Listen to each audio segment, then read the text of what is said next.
Bismillahirrahmanirrahim. Assalamualaikum warahmatullahi wabarakatuh. Perkenalkan, nama saya Mardita Yuwantari dengan NIM 21030909697. Di sini saya akan menjelaskan tentang ejaan bahasa Indonesia tentang pemakaian tanda baca. Pemakaian tanda baca ada 15, yaitu yang pertama tanda titik, yang kedua tanda koma, yang ketiga tanda titik koma, keempat tanda titik dua, kelima tanda hubung, keenam tanda pisah, ketujuh tanda elipsis, kedelapan tanda tanya, 9 tanda seru, 10 tanda kurung, 11 tanda kurung siku, yang ke-12 tanda petik, 13 tanda petik tunggal, 14 tanda garis miring, dan yang terakhir 15 tanda penyingkat atau apostrof. Yang pertama yaitu tanda titik. Tanda titik dipakai pada akhir kalimat yang bukan pertanyaan atau seruan. Contoh, saya suka makan nasi, titik. Berikutnya, tanda titik digunakan pada singkatan nama orang. Contohnya, R.A. Kartini atau R.A. Kartini. Apabila nama itu ditulis lengkap, maka tanda titik tidak perlu digunakan. Berikutnya, tanda titik digunakan pada akhir singkatan gelar, jabatan, pangkat, dan sapaan. Contoh, doktor atau yang disingkat DR titik. Tanda titik dipakai pada singkatan kata atau ungkapan yang sudah sangat umum. Pada singkatan yang terdiri atas 3 huruf atau lebih, hanya dipakai 1 tanda titik. Contoh, dan lain-lain atau yang disingkat DLL titik.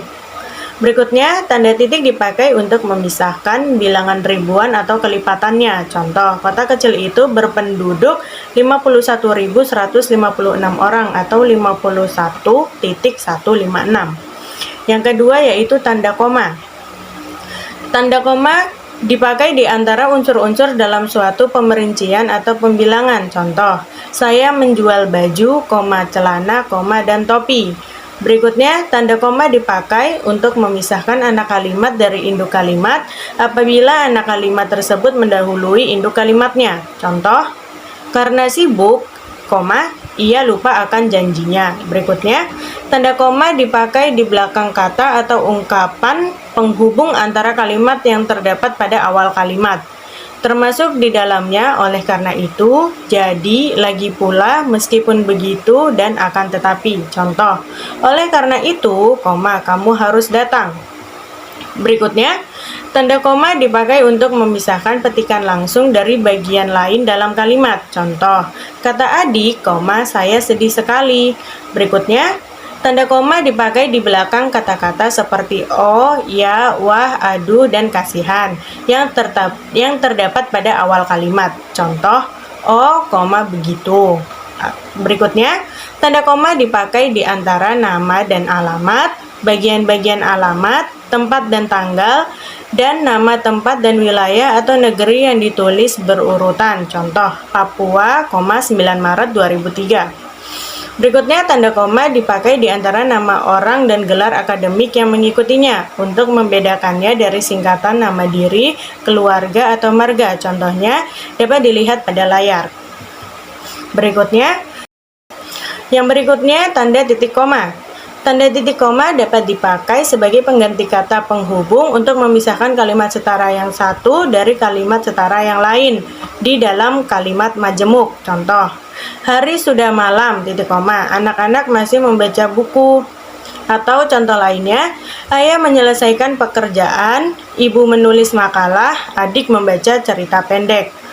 Berikutnya, tanda titik koma dipakai untuk memisahkan bagian-bagian pemerincian dalam kalimat yang sudah menggunakan tanda koma. Contoh, ibu membeli buku, pensil, dan tinta, baju, celana, dan kaos, pisang, apel, dan jeruk. Yang berikutnya yaitu tanda titik dua. Penggunaan tanda titik dua tidak boleh diberi spasi. Contoh, dia membeli barang-barang baru spasi, popok, celana, dan sepatu. Berikutnya, tanda titik dua dipakai sesudah kata atau ungkapan yang memerlukan pemberian. Contoh, ketua, Mardita, wakil ketua, Ayu, sekretaris, Wantari. Berikutnya, tanda hubung.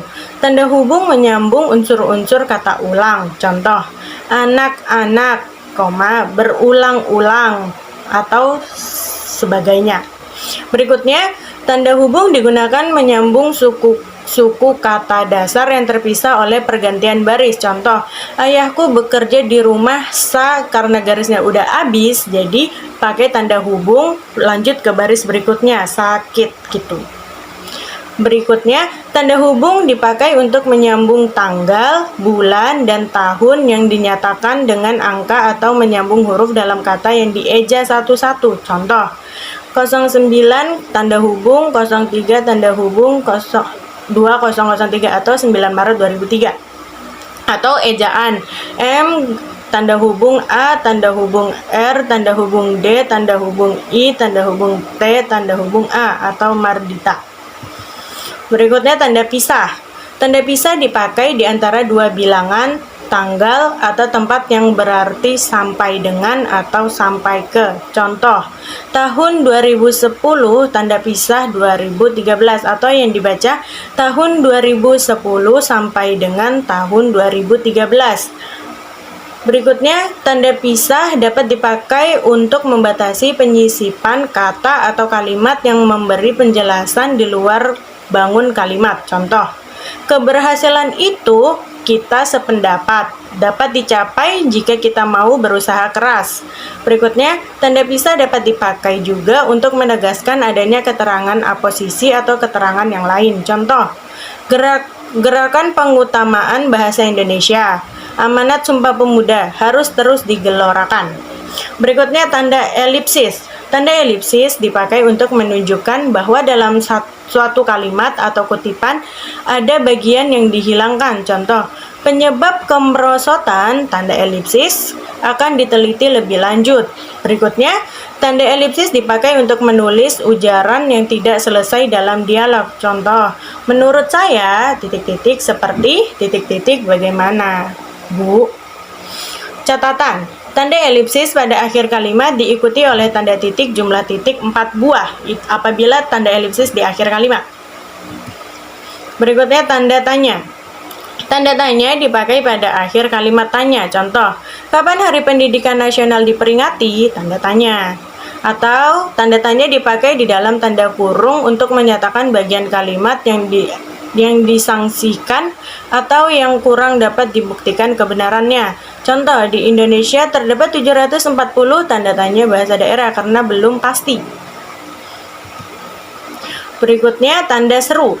Tanda seru dipakai untuk mengakhiri ungkapan atau pernyataan yang berupa seruan atau perintah yang menggambarkan kesungguhan, ketidakpercayaan, atau emosi yang kuat. Contoh, bayarlah pajak tepat pada waktunya, tanda seru. Berikutnya, tanda kurung. Tanda kurung dipakai untuk mengapit tambahan keterangan atau penjelasan. Contoh, warga baru itu belum memiliki KTP, kartu tanda penduduk dalam kurung. Berikutnya, tanda kurung dipakai untuk mengapit keterangan atau penjelasan yang bukan bagian utama kalimat. Contoh, keterangan itu dalam kurung lihat tabel 10 menunjukkan arus perkembangan baru pasar dalam negeri. Berikutnya, tanda kurung dipakai untuk mengapit huruf atau angka yang digunakan sebagai penanda pemerincian. Contoh, dia harus melengkapi berkas lamarannya dengan melampirkan dalam kurung 1 akta kelahiran, dalam kurung 2 ijazah terakhir, dan dalam kurung 3 surat keterangan kesehatan. Yang berikutnya, tanda kurung siku. Tanda kurung siku dipakai untuk mengapit huruf, kata, atau kelompok kata sebagai koreksi atau tambahan atas kesalahan atau kekurangan di dalam naskah asli yang ditulis orang lain. Contoh, Sang Sapurba mendengar bunyi gemerisik dalam kurung siku D. Atau tanda kurung siku dipakai untuk mengapit keterangan dalam kalimat penjelas yang terdapat dalam tanda kurung. Contoh, persamaan kedua proses itu dalam kurung perbedaannya dibicarakan di dalam bab 2 dalam kurung siku, lihat halaman 35 sampai 38. Perlu dibentangkan di sini. Berikutnya tanda petik. Tanda petik dipakai untuk mengapit petikan langsung yang berasal dari pembicaraan, naskah, atau bahan tertulis lain. Contoh, merdeka atau mati, seru Bung Tomo dalam pidatonya. Berikutnya, tanda petik dipakai untuk mengapit judul sajak, lagu, film, sinetron, artikel, naskah, atau bab buku yang dipakai dalam kalimat. Contoh, Marilah kita menyanyikan lagu Maju Tak Gentar. Berikutnya, tanda petik dipakai untuk mengapit istilah ilmiah yang kurang dikenal atau kata yang mempunyai arti khusus. Contoh, dilarang memberikan amplop kepada petugas. Berikutnya, tanda petik tunggal. Tanda petik tunggal dipakai untuk mengapit petikan yang terdapat dalam petikan lain. Contoh, tanya dia, kau dengar bunyi kring-kring tadi? Berikutnya, tanda petik tunggal dipakai untuk mengapit makna, terjemahan, atau penjelasan kata atau ungkapan. Contoh, retina, dinding mata sebelah dalam.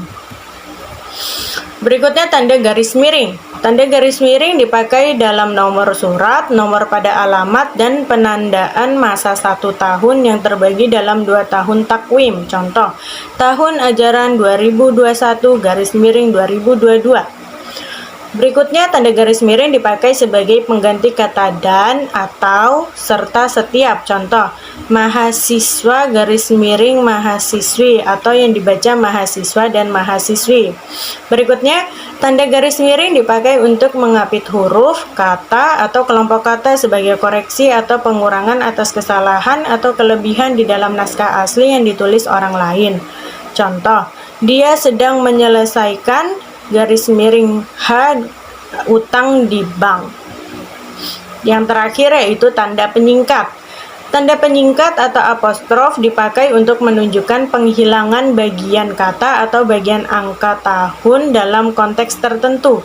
Contoh, mereka sudah datang kan? Kan yang dimaksud yaitu bukan, atau 9 Maret 2013 atau 13 yang ditulis hanya penyingkat angka 13. Sekian, terima kasih. Wassalamualaikum warahmatullahi wabarakatuh.